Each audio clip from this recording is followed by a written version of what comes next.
I've got some really nice beans today. I've got dried pinto beans, one of my favorite, and yours too. So let's get cooking. Oh, and also, what do you do when the butcher gives you some free bones? Well, if you're not vegetarian, you can use them to flavor your beans. So that's what I did. I've got the bones on the heat. Turn them over. Just get them to start sweating, cooking a bit, cook the fat a bit, then put some water in to cover them. Got to get the taste out of it. Really enhances the flavor of the beans, and it makes them taste so good, those beans. Put in some onion. Yeah, I like onions in all my beans.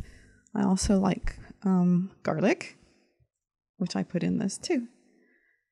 And I'm wearing my black gloves, which are a bit heat resistant because I tend to burn my wrists. And I put in, it's about 1 kilo, 2 pounds of pinto beans. I left the bones in to cook at the same time because these beans can take 2 to 3 hours. And this way the flavor of the bone will get into the bean. If you soak the beans ahead of time, the flavor from the stuff in your pot doesn't really go into the bean, it just goes on the bean. Well, I think so, don't you? Okay, cooking down. Looking really, really gooky there, isn't it? Yeah. Tasty. Yeah, put in some water. I've put little titles there. Remove bones.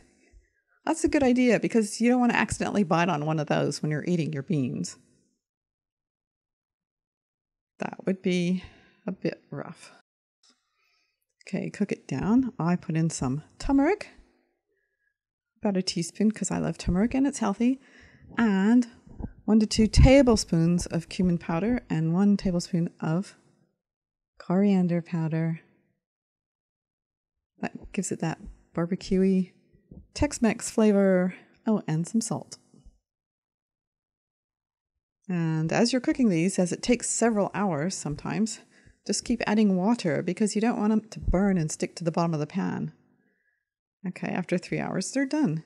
If it does stick to the bottom of the pan, dump the beans out into another pan and don't scrape the bottom because the burnt bit will make the rest of it taste really icky.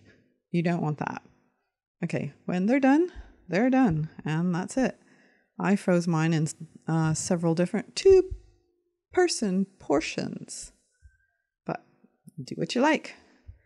Eat them all at once if you're really needing some beans. Oh, and if you get a chance, please subscribe or click to see another video.